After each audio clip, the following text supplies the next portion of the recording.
السلام علیکم ناظرین، ایک ماہ قبل ہم نے ایک پروگرام کیا تھا جس میں یہ بات چیت کی گئی تھی کہ افغانستان سے اتحادی افواج کے انخلاء کے بعد اب طالبان حکومت نے یہ اعلان کیا ہے کہ وہ افغانستان کی سرزمین کسی ملک کے خلاف استعمال نہیں ہونے دیں گے، اور وہاں پر جو دہشت گرد گروپ ہیں ان کو کہا ہے کہ وہ سرنڈر کریں اور افغانستان کی سرزمین چھوڑ دیں اور افغانستان کی سرزمین کو کسی ملک کے خلاف استعمال نہ کریں۔ اس سلسلے میں پاکستان کو بے شمار تحفظات تھے کہ ٹی ٹی پی کے کچھ ایسے فیکشنز ہیں جو افغانستان کی سرزمین پہ پناہ لیے ہوئے ہیں، ان کو انڈین جو لابی تھی وہ سپورٹ کر رہی تھی۔ افغان حکومت جو اس سے پہلے تھی، اشرف غنی حکومت، اور این ڈی ایس اور را کا جو نیکسس تھا، اس کے نتیجے میں ایسے گروپوں کو نہ صرف مالی امداد فراہم کی جا رہی تھی، تربیت بھی فراہم کی جا رہی تھی، اسلحہ بھی فراہم کیا جا رہا تھا اور انٹیلیجنس شیئرنگ بھی کی جا رہی تھی، اور پھر ان کو حوصلہ افزائی کی جاتی تھی کہ وہ پاکستان کے اندر دہشت گردی کے واقعات کریں۔ تو اس تناظر میں ہم نے ایک پروگرام کیا تھا کہ جو نئی سچویشن ڈیولپ ہو رہی ہے کہ اتحادی افواج وہاں سے جا رہی ہیں، افغانستان کی حکومت جو اس وقت طالبان کی ہے وہ بھی جو تحریک طالبان پاکستان ہے ان سے یہ کہہ رہے ہیں کہ وہ پاکستان کے خلاف سرگرمیوں کو بند کر دیں، اور اس تناظر کے اندر شاید یہ کوششیں چل رہی ہیں بعض طالبان کے گروپوں کی طرف سے اور قائدین کی طرف سے یہ پیشکش بھی کی گئی ہے کہ وہ سرنڈر کرنے کے لیے تیار ہیں اگر ان کے لیے عام معافی کا اعلان کیا جائے اور ان کو مین سٹریم جو زندگی ہے اس کے اندر آنے دیا جائے۔ تو اس معاملے کے اوپر ہم نے ایک بات چیت کی تھی، اس پہ بعض حلقوں کی جانب سے ہمیں جو تحریک طالبان افغانستان کے ایک نمبر سے ہمیں کچھ میسیجز بھی آئے تھے جس میں یہ کہا گیا تھا کہ نہیں، اس قسم کی کوئی ایسی بات نہیں ہے، بلکہ جس گروپ کی جانب سے وہ میسیجز کیے گئے اس میں کہا گیا کہ وہ اپنی کاروائیاں جاری رکھیں گے، اور پھر انہوں نے کچھ چیزیں شیئر بھی کی تھیں۔ لیکن ابھی پرائم منسٹر عمران خان نے ریسنٹلی ترک ٹی وی کو ایک انٹرویو میں یہ کہا ہے کہ طالبان کے مختلف گروپوں کے ساتھ مذاکرات چل رہے ہیں تاکہ وہ سرنڈر کریں اور پھر وہ جو مین سٹریم پولیٹکس ہے یا قومی دھارے کے اندر شامل ہوں اور جو آئین اور قانون کی بالادستی ہے پاکستان میں اس کو تسلیم کریں، وہ تشدد کو ترک کر دیں، اسلحہ کو ترک کر دیں، اور اگر حکومت کے سامنے سرنڈر کرتے ہیں تو پھر ان سے معافی ان کو دی جا سکتی ہے۔ تو اس حوالے سے انہوں نے کہا کہ مذاکرات چل رہے ہیں اور اس کے اوپر پیش رفت ہو رہی ہے۔ اس انٹرویو کے بعد ایک طرف جہاں پہ حکومت کے ناقدین یا پی ٹی آئی کے ناقدین جو ہیں انہوں نے بڑے آڑے ہاتھوں عمران خان صاحب کو لیا اور کہا کہ جن کے ہاتھ جو ہیں وہ قوم کے بچیوں اور قوم کے جوانوں کے خون سے رنگے ہوئے ہوں، ان کی معافی جو ہے کہ محض پرائم منسٹر یا ایک فرد جو ہے وہ نہیں دے سکتا، بلکہ اس سلسلے میں جو قانون ہے اور آئین ہے اس کی تحت کارروائی ہونی چاہیے اور ان کو انصاف کے کٹہرے میں لایا جانا چاہیے، نہ کہ ان کو عام معافی دینی چاہیے۔ اس سلسلے میں پاکستان پیپلز پارٹی کے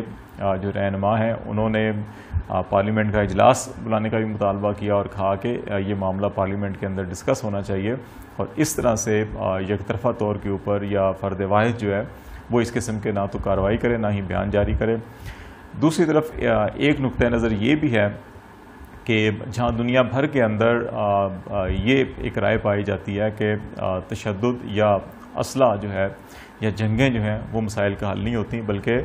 جہاں پہ جنگیں ہوتی ہیں وہاں پر بھی بالآخر جو ہے وہ مذاکرات کی میز پر بیٹھنا پڑتا ہے اور پھر اس کا سیاسی حل نکالا جاتا ہے، اور اس کی مثال افغانستان کی دی جاتی ہے کہ وہاں 20 سال تک، اس سے پہلے رشیا اور پھر اب 20 سال سے اتحادی افواج وہاں پہ تھیں، اور پھر بالآخر ان کو بھی افغان طالبان کے ساتھ دوحہ کے اندر مذاکرات کرنے پڑے، معاہدہ کرنا پڑا، اور پھر ایک سیاسی حل کے ذریعے جو ہے کہ افغانستان میں امن لانے کی کوشش کی گئی اور وہاں سے اتحادی افواج کا انخلاء ہوا۔ اس کے ساتھ دنیا کے مختلف خطوں میں جہاں پہ سیاسی تحریکیں یا پرتشدد تحریکیں ہیں وہاں پہ ان کی حکومتیں ان کے ساتھ مذاکرات کر رہی ہیں، ان کا حوالہ دیا جاتا ہے، اور پھر پاکستان میں متعدد مواقع کے اوپر تحریک طالبان ہو یا تحریک نفاذ شریعت محمدی ہو، مختلف تحریکیں تھیں، ان کے ساتھ مذاکرات شروع کیے گئے یہاں پہ مختلف ادوار حکومت میں، اور اسی طرح بلوچستان کے اندر سیاسی تحریکیں بھی ہیں، علیحدگی پسندی کی جو جماعتیں ہیں جن کے قائدین جو ہے کہ وہ بیرون ملک بیٹھے ہوئے ہیں یا افغانستان میں ہیں اور وہاں سے کارروائیاں کرتے ہیں پاکستان کے خلاف، اور پھر بلوچستان میں اس قسم کے یہ کہا جاتا ہے ناراض بلوچ رہنماؤں کو یا جو ایسے لوگ ہیں ان کو قومی دھارے میں لانے کے لیے وہاں کا ڈیولپمنٹ پیکیج لایا جائے, وہاں کا پولیٹیکل پیکیج لایا جائے, وہاں ان کے ساتھ نیگوسیشنز کی جائیں. یہ باتیں جو ہے کہ ہمیں زبان زد عام جو ہے سیاسی مجالس میں, سیاسی مذاکروں میں, سیاسی مباحثوں میں سننے کو ملتی ہیں. تو پھر ایک رائے یہ ہے جی کہ اگر ہم کراچی میں پرتشدد ایلیمنٹ تھا ایم کیو ایم کا, ان سے مذاکرات کر سکتے ہیں. اگر بلوچستان کے اندر ناراض بلوچ رہنماؤں سے مذاکرات کر سکتے ہیں, تو خیبر پختونخوا میں یا ایسے عناصر سے جو پاکستان کے خلاف جنہوں نے اسلحہ اٹھایا تو ان کے ساتھ مذاکرات کیوں نہیں کر سکتے. تو ایک رائے یہ پائی جاتی ہے. اگر اس تمام صورتحال کا جائزہ لیا جائے تو دونوں کے حوالے جو رائے رکھنے والے اصحاب ہیں وہ ان کے پاس منطقی دلائل بھی ہیں, لاجک ہے ان کے پاس ریزنز ہیں, بڑی لاجیکل ریزنز ان کے پاس ہیں جن کی بنیاد کے اوپر وہ اپنی بات کرتے ہیں, اور بات کے اندر وزن بھی موجود ہے. لیکن جو اگر موجودہ جیو پولیٹیکل سینیریو کے اندر حالات کو دیکھا جائے, جغرافیائی سیاسی حالات کو دیکھا جائے, پاکستان کی اقتصادی, معاشی, معاشرتی اور سماجی حالات کو دیکھا جائے, اور پھر اس کے اندر یہ جائزہ لیا جائے کہ پاکستان کو اگر آگے لے کے چلنا ہے, پاکستان کی نہ صرف پاکستان کے اندر جو معاشی, معاشرتی اور سماجی ترقی ہے اس کو آگے بڑھانا ہے, بلکہ جو علاقائی امن و استحکام اور اس کے جو تجارتی اور معاشرتی جو کنیکشنز ہیں ان کو زیادہ بڑھانا, تعاون کو بڑھانا اور اس کے ثمرات سمیٹنا جو ہے, اگر اس تناظر میں تمام صورتحال کو دیکھا جائے تو پھر شاید یہ بات ایک لاجیکل نظر آتی ہے کہ جہاں پہ افغانستان میں امن و استحکام کی بات کی جا رہی ہے اور یہ کوششیں کی جا رہی ہیں کہ وہاں پہ جو امن کے دشمن عناصر ہیں ان کو ناکام بنایا جائے, اور تمام علاقائی ممالک اور بڑی عالمی قوتیں اور اقوام متحدہ جو ہے وہ ایسی کوششیں کریں جس کے نتیجے میں پائیدار امن قائم ہو افغانستان میں, اور ایک پولیٹیکل استحکام ہو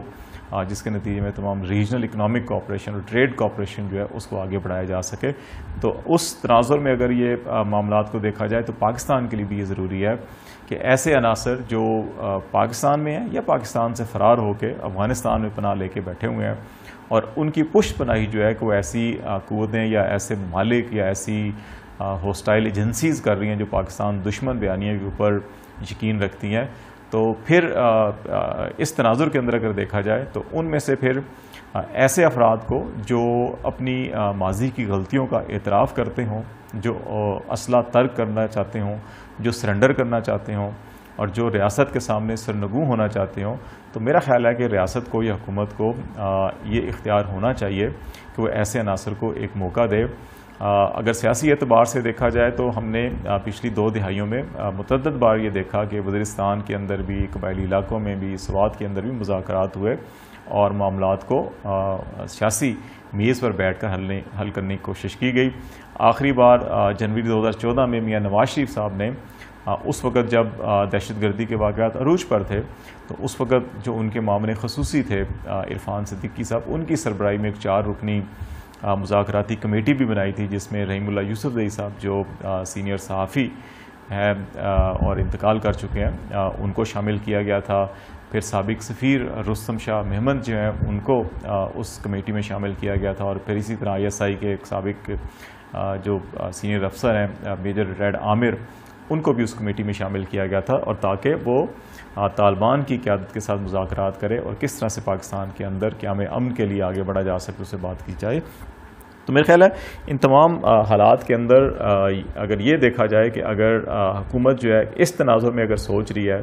کہ وہ ایسے عناصر کو جو سرنگو ہونا چاہتے ہیں, جو اسٹیٹ کے اندر اسٹیٹ کے سامنے جو ہے سرنڈر کرنا چاہتے ہیں, تو ان کا موقع دیا جائے, تو اس میں تو پھر کوئی بات نہیں ہے. اور ایسی بھی اطلاعات آ رہی ہیں کہ وزیرستان کے اندر جن قبائلی عمائدین کا طالبان کی قیادت سے رابطہ ہے, 11 کی تعداد بتائی جاتی ہے کہ طالبان کے جو ایسے 11 رہنما ہیں جن کے ساتھ مذاکرات چل رہے ہیں, اس میں جو قبائلی عمائدین ہیں اور حکومت پاکستان کے بعض نمائندے ہیں وہ بھی ان مذاکراتی عمل کا حصہ ہیں, اور افغان جو طالبان کی عادت ہے ان کے بھی کچھ افراد جو ہیں اس میں شامل ہیں. تو اس تناظر میں اگر دیکھا جائے ریجنل کنیکٹیوٹی, پیس اور امن و استحکام کے حوالے سے تو یہ ایک خوشائند بات ہے. لیکن اس کے باوجود اگر کچھ عناصر جو ہیں کہ وہ سرنڈر نہیں کرنا چاہتے اور وہ کچھ اپنی شرائط منوانا چاہتے ہیں, یا ریاست کو جو ہے کہ اپنے سامنے تابع کرنا چاہتے ہیں, اپنی شرائط کے تابع کرنا چاہتے ہیں, تو میرا خیال ہے ایسے عناصر سے کنارہ کشی کی جائے تو زیادہ بہتر ہے. کہ سرنڈر کرنا جو ہے کہ یہ اپنی غلطیوں کا اعتراف کرنا اور پھر قانون کے تابع کرنا یہ ایک اچھی بات ہے، مثبت بات ہے، اس کی حوصلہ افزائی کی جانی چاہیے۔ لیکن جو اس قسم کی اطلاعات آ رہی ہیں کہ وزیرستان سے کہ جو طالبان کی قیادت نے 3 ہفتے کے لیے جنگ بندی کا اعلان بھی کیا ہے اور کہا ہے کہ مذاکرات کے اندر اگر مثبت پیش رفت ہوتی ہے تو اس جنگ بندی کو مزید آگے بڑھایا جائے گا، تو یہ بھی ایک خوشائن بات ہے کہ معاملات کو اگر دونوں فریقین افہام و تفہیم کے ساتھ لے کے چلتے ہیں اور اگر ماضی کی غلطیوں کا اعتراف کر کے اور مستقبل کی یقین دہانی کرائی جاتی ہے تو اس میں کوئی مذائقہ نہیں ہے کہ معاملات کو آگے بڑھایا جائے۔ لیکن یہ بھی دیکھنا ہوگا کہ کیا ماضی میں بسا اوقات ایسا ہوا کہ معاہدے بھی ہوئے لیکن فریقین میں سے کسی ایک نے وعدہ خلافی بھی کی اور پھر اس کے بعد پھر دوبارہ حالات خراب ہوئے، تو اب جو بھی کوشش کی جائے اس کا ایک پائیدار حل ہونا چاہیے اور ایک ایسی ٹھوس اور کنکریٹ لائے عمل ہونا چاہیے جس سے ماضی کی غلطیاں دونوں اطراف اگر ہوئی ہیں تو وہ نہ ہوں، تاکہ ان غلطیوں سے سیکھ کر اپنے مستقبل کو بہتر کیا جا سکے، rather than کہ ہم الزام تراشی کریں یا سیاسی پوائنٹس سکورنگ کریں۔ میرا خیال ہے کہ ملک کے مفادات، علاقائی امن اور تجارتی فوائد اور معاشی ثمرات کے حوالے سے اگر اس ساری صورتحال کو دیکھا جائے، اس کے تناظر میں اگر کوئی زمینی حقائق کو سامنے رکھتے ہوئے فیصلے کیے جائیں تو میرا خیال ہے وہ پاکستان کے لیے بھی اور ان افراد کے لیے بھی جو سرنڈر کرنا چاہتے ہیں اور علاقائی امن و استحکام کے لیے بھی یہ اقدامات زیادہ بہتر ہوں گے۔